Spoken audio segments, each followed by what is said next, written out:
o mala digestión. Entonces, la parte de la mala absorción está relacionada a una alteración a nivel del metabolismo y a nivel de la absorción misma en la mucosa gástrica. Y si es en el metabolismo, puede ser un síndrome de mala digestión. Si es en absorción definida, en la parte de la mucosa gastrointestinal, especialmente en el intestino delgado, donde se absorbe más de un 90% de lo que ingerimos, entonces ahí sí recién sería un síndrome netamente de mala absorción. En sí, la mala absorción se define como dificultad para incorporar los nutrientes desde el tubo digestivo hacia la parte general. Maldigestión intraluminal y defectos de la absorción de la célula intestinal del enterocito, ya sea por una desnutrición, ya sea por una alteración funcional, etc. Y dificultad en el transporte de la circulación. La siguiente.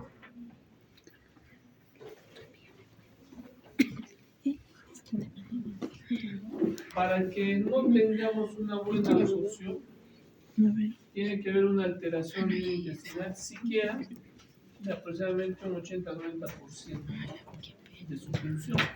Entonces se reduce esta función hasta un 80-90% y pensamos un síndrome de mala digestión o un síndrome de mala absorción.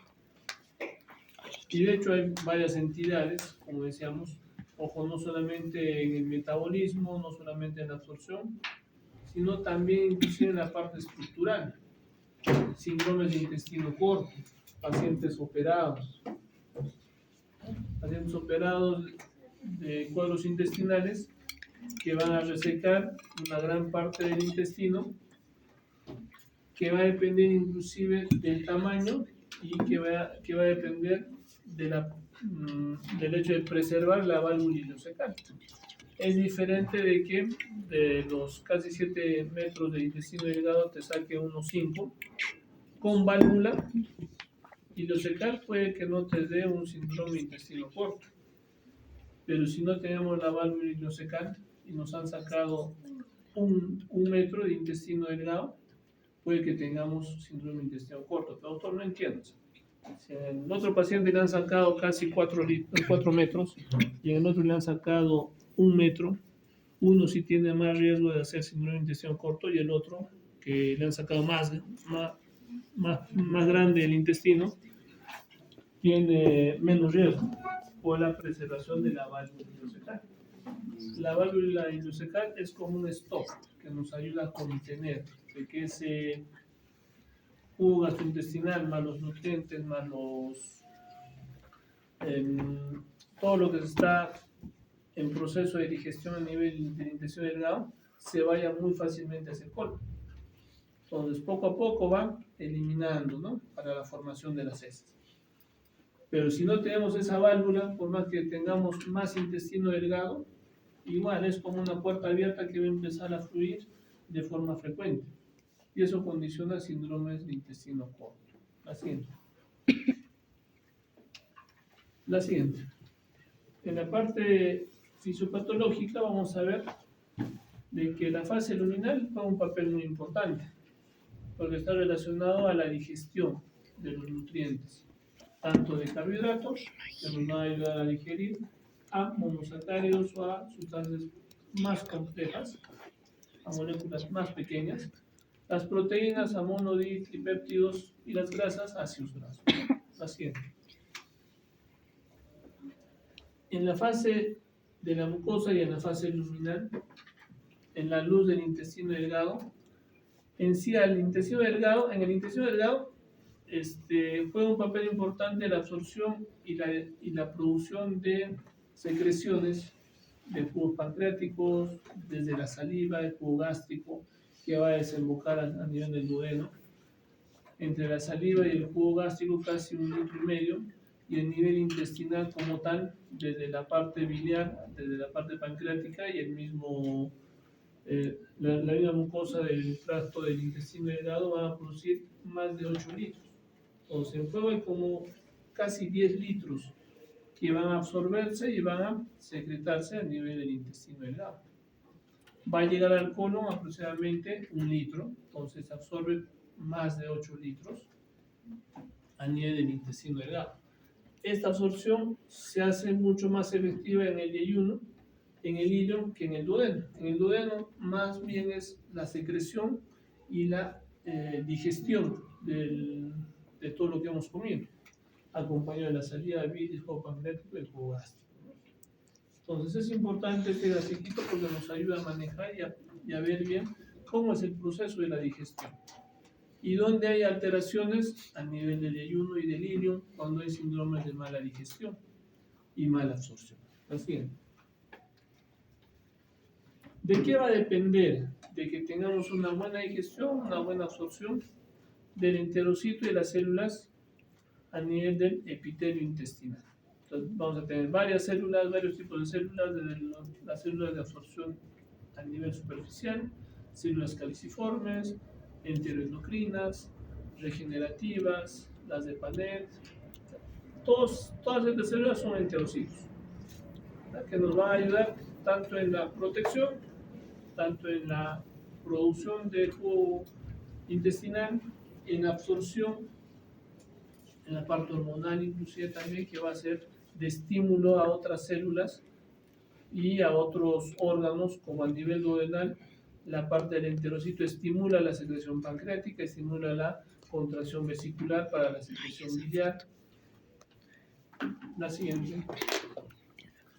Y las vellosidades, o la superficie de la luz, se va exponencial, o sea, potencial en su superficie. De los 7 metros que tenemos a nivel intestinal, los pliegues circulares pueden triplicar esa superficie. Las vellosidades pueden multiplicarse hasta en 30 veces más y las microvellosidades hasta en 600 veces más.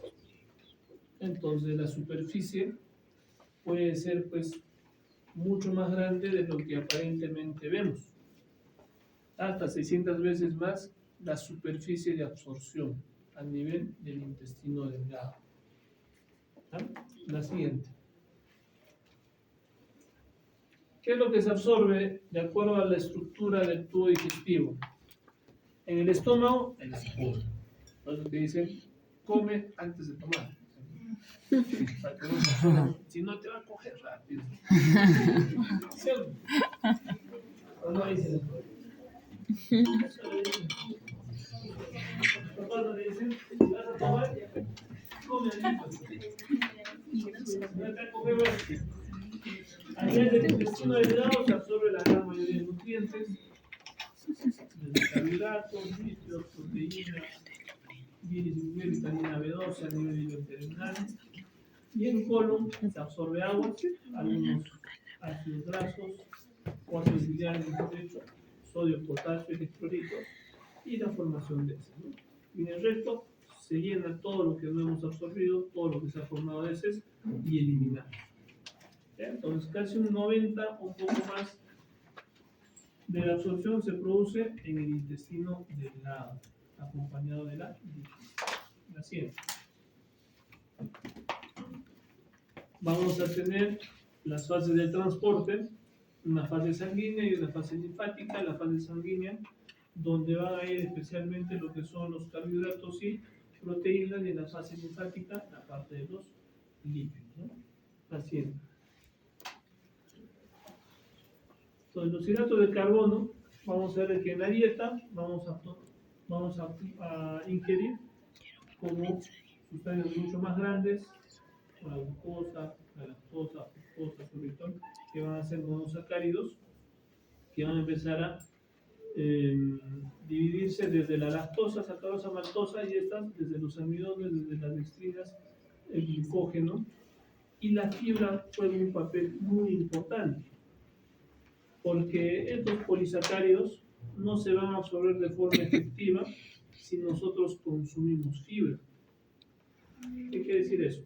De que si nosotros nos comemos una torta de chocolate, ¿no?, con un montón de carbohidratos, si comemos más fibra, no se absorben fácilmente los carbohidratos. Y por ende no vamos a subir la glucosa. También, ¿no? Entonces, el manejo de un paciente diabético es muy complejo. Entonces, el paciente diabético, ¿qué es lo que le recomendamos? De que coma, disminuya los carbohidratos, pero también coma más fibra, más fruta, más ensalada. O que coma las frutas como fruta, no como jugo. Porque cuando lo hace en jugo, empezamos a desprender más fructosa, lactosa, todo eso. Entonces, y eso estimula de que la glucosa se le suba y haya descompensaciones de su diabetes. Entonces, la fibra ayuda bastante a controlar la absorción de carbohidratos. Así es.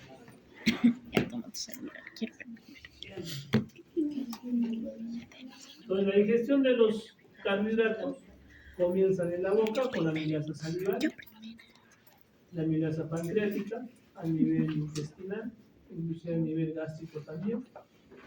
Y esto va a empezar a descomponer, ¿no? De los hidratos de carbono,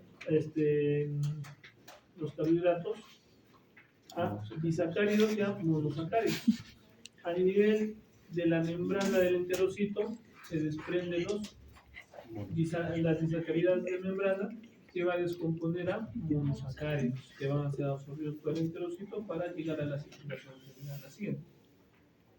Entonces acá vemos, como transporte activo llegan a la membrana del enterocito, se activa el ATP sodio-potasio que va a activar y el ingreso de los GLUT a nivel de los enterocitos y también de los canales de la lactosa, junto con el sodio ingresa hacia la célula y la fructosa por difusión facilitada. Y estas tres por difusión facilitada se van a irse hasta la porta y de la porta van a llegar al hígado y a la circulación general. La siguiente. Los lípidos ya también, como colesterol, fosfolípidos, triglicéridos. Vamos a ver, pues hay algunos lípidos que el organismo no va a poder metabolizar, que son ácidos grasos esenciales, como el linoleico y el araquidónico, que eso sí tenemos que ingerirlo en la dieta. La siguiente. Entonces, estos lípidos que van a llegar al intestino delgado o la lipasa pancreática van a empezar a metabolizarse. Las sales biliares también ayudan en el metabolismo de los lípidos. Entonces, ingresan en la dieta y por efecto mecánico, junto con las sales biliares, empiezan a descomponerse. La lipasa pancreática juega un papel muy importante para disgregar estos lípidos y formar ácidos grasos y monoglicéridos. La siguiente. Estos van a entrar como micelas juntos con los ácidos biliares hacia el enterocito y por difusión van a liberar los triglicéridos y una cubierta proteica en el enterocito formando los kilomicrones van a pasar hasta la circulación linfática por exocitosis. Ahí se va a irse a la circulación igual. Así. Las proteínas comienzan a nivel del estómago por la peptidasa o por la pepsina, mejor dicho. El metabolismo a nivel del intestino delgado, la proteasa pancreática, a nivel del borde del cepillo, del enterocito, las peptidasas de membrana, y en el citoplasma va a continuar el metabolismo por las peptidasas citosólicas. Así. Y acá vamos a ver cómo ingresa la proteína, ingresa como aminoácidos o como péptidos. Cuando ingresa como péptidos, ahí juega el papel las peptidasas citosólicas que van a metabolizar aminoácidos. Y estos aminoácidos, casi un 90% pasa a la circulación portal, que se va a irse hasta el hígado y a la circulación general. Y como péptidos un 10%, ¿no? Así es. Hay algunas manifestaciones clínicas en un paciente con síndrome de mala absorción. Como cuando hay una mala absorción de carbohidratos, el paciente va a empezar a perder peso, va a tener el apetito conservado posiblemente, pero disminución de peso. Cuando hay una alteración de las grasas, las heces van a ser esteatoreicas, o sea, una esteatorrea. Quiere decirte, doctor, mis heces flotan, tiene grasa. las heces son más pálidas, más voluminosas. Si hay una alteración en la absorción de proteínas, el paciente va a tener edemas, atrofia muscular. Y en la parte de los carbohidratos, el paciente va a presentar diarreas osmóticas. Entonces, es importante ver esta parte. Muchas veces, cuando en la siguiente vamos a hacer lo que es diarrea, uno de los manejos, vamos a repetir, no nos enfoquemos a la enfermedad, sino al paciente, ¿no? Muchas veces decimos, no puede comer usted, si está con un cuadro de diarreas, muchos dulces, leche, no puede comer fruta y ensalada, inclusive grasas. ¿Por qué? Porque estimulan eso las diarreas. Doctor, estoy tomando esos sueros, no, esos hidratantes se dice, ¿no? ¿Qué hidratantes? Electroral, Frutiflex, no, estoy tomando Gatorade, estoy tomando Powerade, son muy dulces y sigo con diarrea, es por eso.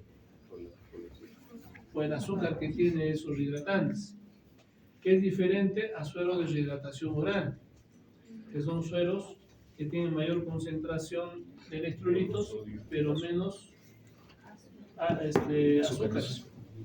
Entonces, pacientes que tienen alteraciones en la digestión de carbohidratos, y ahí van las dietas FOS, las dietas fermentativas, producen flatos. Cuando nosotros vemos un paciente, o sea, no nos enfoquemos solamente a la sintomatología. ¿Por qué podría tener el paciente gases? A ver, los de acá. ¿Por qué puede ser? Gases. Todos hemos tenido gases, ¿no? La dieta, la comida, habas, habas, menestras, frijol, menestras, coliflor, brócoli, ¿qué más? ¿Pero qué son los gases? En el estómago, o sea, ¿por qué se produce? Fermentación y producción de la menestra se te producen gases y el brócoli de forma normal, ¿no? Todos nos producen. Pero en sí los gases también van por la fermentación. ¿Y por qué se podría fermentar las comidas? Uno, por la mala digestión de carbohidratos, o sea, harinas. Hay algunas harinas que producen mayor fermentación. Harinas blancas, fermentan más, producen más gases. ¿Qué se recomienda ahora? Cambiar de dieta, ¿ya? De harinas. De harina blanca, harina integral. De pan blanco, pan integral. De arroz blanco, arroz integral. De fideo blanco a fideo integral. ¿Ya? ¿Qué otra cosa más podría condicionar a producir gases? Ya el tiempo, o sea, alteración en el peristaltismo. ¿Ya? ¿Qué más? Que eso hace que digiera mucho más lento y por ende fermente más. ¿Qué otra cosa más? Otra parte de los alimentos. Están durmiendo, creo.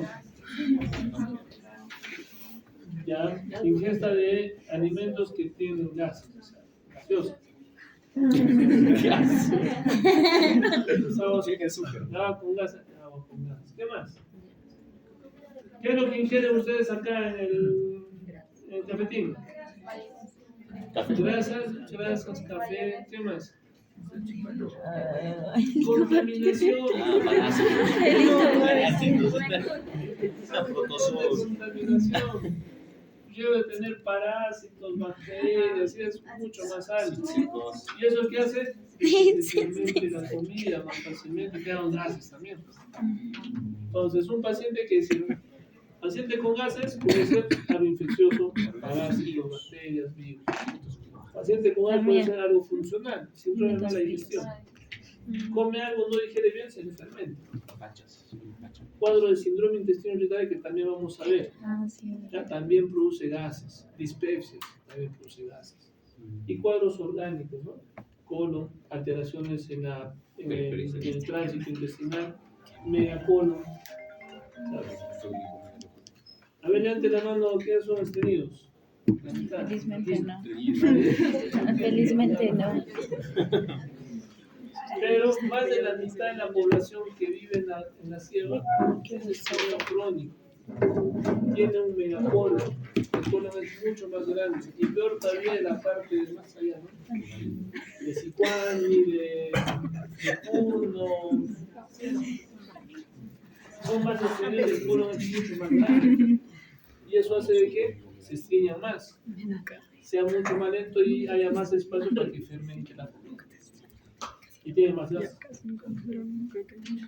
Entonces, esto es importante ver como un general los pacientes, no como problemas específicos, ¿no? Hay que ver al paciente, no como enfermedad. La siguiente. Alteraciones en una mala absorción de vitaminas. También tenemos una serie de características clínicas de las diferentes vitaminas. La siguiente. Caramba. La anterior, la deficiencia de vitamina B12 nos produce anemia, es así, megaloblastia, que es lo contrario en la deficiencia de hierro, ¿no? Es una anemia más microcítica y hipocrómica. La otra es macrocítica y microcítica. La otra es macrocítica y megaloblastia, más de su valor, más de 100.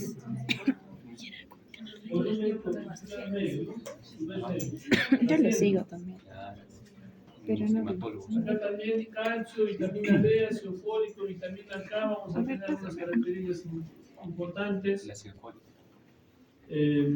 Tetania, parestesias, en la vitamina K, hematomas, alteraciones en la población, la siguiente, hiperkeratosis en ácido fólico, la siguiente. ¿Qué exámenes auxiliares relacionados a lo que queremos buscar? Deficiencias de alguna vitamina, le pido, la parte de hemoglobina, hierro, le pido, algunos electrolitos, le pido. Vamos a poder encontrar alteraciones en la población, el TP viene aumentado, la siguiente.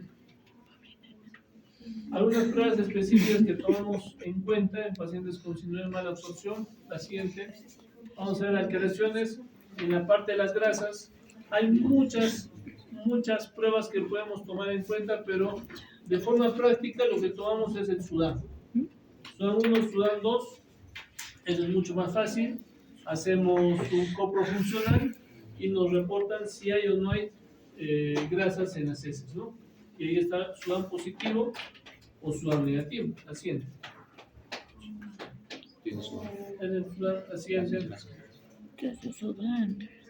Las pruebas de carbohidratos, a la cabeza la desilosa, que es una prueba que nos ayuda a ingerir, le damos al paciente 25 gramos de desilosa y más del 50%, la siguiente, se elimina por las heces y el 50% de lo que se absorbe a nivel intestinal.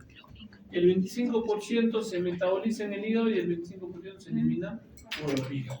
Y en la orina vamos a encontrar más o menos 6 gramos de desilosa. Eso que nos indica de que hay una buena absorción o una absorción alterada. ¿Sí? Entonces, hay otras pruebas para ver también si no hay mala absorción de carbohidratos. El test de Sheehan también, mala absorción de vitamina B12, las pruebas de insuficiencia pancreática, sobre el crecimiento bacteriano, la siguiente. La prueba de la secretina para ver alteraciones funcionales de páncreas, que se pone una sondita a nivel nasoyeyunal o nasoduodenal para ver la excreción de jugo pancreático con la prueba de secretina y poniéndole a nivel endovenoso secretina para ver estimulación pancreática. Igual que la prueba de NUM, ya también es una prueba que nos ayuda a captar la producción pancreática, pero sin necesidad de ponerle secretina, sino con ingesta de alimentos, que produce una estimulación del epitelio intestinal, produciendo estimulación de la secreción pancreática. La siguiente.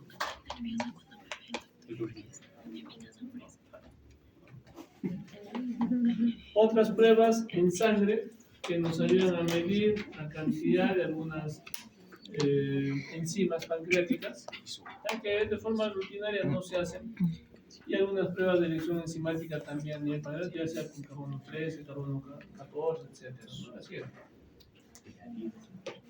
Radiológicamente no nos ayuda a detectar de forma efectiva si este páncreas es funcional o no, pero sí nos puede ayudar a descartar algunas otras patologías. Por endoscopía, de igual forma, nos va a ayudar a saber si hay alguna alteración estructural endoscópica o no, La cápsula endoscópica nos ayuda a ver si hay alguna lesión a nivel intestinal, a nivel duodenal, pero de forma efectiva no nos ayuda. La ventaja de que si hay alguna lesión a nivel intestinal, con la endoscopia sí podemos tomar biopsias, ¿no? La siguiente. Acá vemos radiológicamente algunos divertículos yeyunales, algunos pliegues prominentes, edema que es un edema como monedas apiladas cuando hay un edema a nivel del intestino delgado. La siguiente. Endoscópicamente vamos a evaluar la característica de la mucosa intestinal. La siguiente.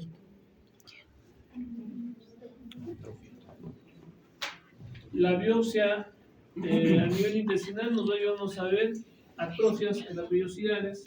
Al lado izquierdo vemos un intestino con las vellosidades adecuadas y al lado derecho una atrofia de las vellosidades, ¿no? Que eso va definitivamente a alterar la absorción de los nutrientes que vamos a ingerir. La siguiente. Entonces es importante tomar un enfoque clínico en un síndrome de mala absorción. La siguiente.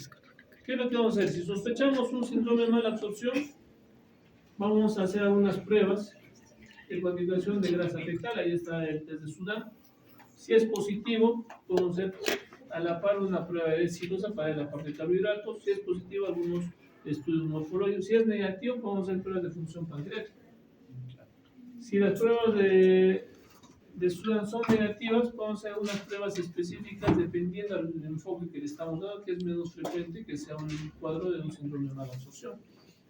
Si no hay sospecha global de un síndrome de mala absorción, hacer algunas pruebas para descartar otras causas, ¿no? La siguiente. ¿Y qué causas vamos a tener? Hablamos causas en la parte luminal. Posgastrectomía, paciente que ha sido operado del estómago, que ya no tiene una efectividad en la digestión, enfermedades del páncreas, reducción de la concentración de sales biliares, inclusive las operaciones de la vesícula. Muchos de los pacientes les van a indicar, doctor, desde que me han operado la vesícula, ya no me estrillo. No es de que ya no se estrella como tal, sino ya no digiere muy bien y por eso de posiciones mucho más sueltas, ¿no? Más grandes. Porque era estreñido, yo solamente era estreñido cuando, antes de que me operaron y me regularon. Entonces, esto está viendo si no Me arreglaron. Porque la cantidad de bilis ya no es efectiva para digerir, especialmente cuando como grasas, me regulo, te dice. Me regulo comiendo. Ay, ya. El gastrinoma también condiciona alteraciones a nivel de la digestión, sobrecrecimiento bacteriano que está muy de moda. Bueno, repetir, el uso irracional de forma crónica de IVPs condiciona el sobrecrecimiento bacteriano. Ahí hay que tratar de controlar eso. ¿Ya? Entonces, si por ahora tenemos un paciente con reflujo crónico, dispepsia funcional crónica, ¿no? De que son mayores de edad que no te van a entender, ¿qué? Diles que tomen su omeprazol porque ellos van a querer tomar omeprazol sí o sí, toda su vida. No, que tomen omeprazol los 20 primeros días del mes y los otros días que no lo tomen. La cosa que el hecho de no tomar esos 10 días, garantizamos ese efecto antibacteriano de la acidez del estómago. Y eliminamos todas las bacterias que están queriendo reproducirse ahí en el estómago con acidez baja, con disminución de la acidez, para que no haya sobrecrecimientos bacterianos. Eso puede ayudar en cierta forma. Algunos fármacos que también pueden condicionar alteraciones en la parte de la luz y de la digestión. La siguiente. Alteraciones en la mucosa. Alteraciones en la superficie del enterocito. ¿Ya? Alteraciones en el tamaño, síndrome intestino corto, que no necesariamente, vuelvo a repetir, es resección del tamaño del intestino, sino de la función y de sus agentes que van a condicionar a esa evacuación del intestino delgado hacia el colon. ¿Ya? Entonces, eso también condiciona síndrome intestino corto. Alteración de la mucosa intestinal como tal, algunas enfermedades ahí, a la cabeza, el estrudo celíaco, Crohn, Whipple, enteritis por radiación, que pueden condicionar alteraciones en la absorción de la mucosa intestinal. La siguiente. En el transporte ya problemas vasculares, ¿ya?, que pueden condicionar la absorción y el traslado de los nutrientes absorbidos a nivel del intestino hacia la parte vascular o hacia la parte linfática, que pueden condicionar no un buen aprovechamiento de estas sustancias a nivel orgánico. La tuberculosis, no nos olvidemos, la tuberculosis es la simuladora de cualquier enfermedad y altera en la parte linfática con los gránulos de mijo, ¿ya?, que condicionan una alteración a nivel linfática que va a hacer que la parte de los lípidos no se absorba de forma adecuada o no se aproveche de forma adecuada. Así es. Hay otras causas de mala absorción, algunos fármacos, problemas de enfermedades metabólicas. En la parte de enfermedades metabólicas siempre tomemos en cuenta problemas tiroideos. Paciente que tiene mucho estreñimiento, que tiene mucha diarrea, muchos gases, está con sobrepeso o está muy delgadito, hay que descartar cuadros tiroideos. La diabetes, la anterior vez ya hablábamos, las complicaciones de la diabetes no solamente son la retinopatía diabética, la nefropatía diabética y la neuropatía diabética, sino también está la gastropatía diabética y cuadros metabólicos como el NASH, que es la esteatohepatitis no alcohólica a nivel hepático. Otras enfermedades que son menos frecuentes, entre ellos el VIH, que producen síndrome de mala absorción también. La siguiente. Causas específicas, la siguiente, acá nos quedamos el estrus celíaco. Vamos a ver la siguiente, algunas causas más específicas de alteración del síndrome de mala absorción. ¿Alguna pregunta? Acá tenemos 2 minutos, casi 3. Cecilia. Cecilia, una pregunta. No, seguro. Pregunten. ¿Alguien? ¿Algo?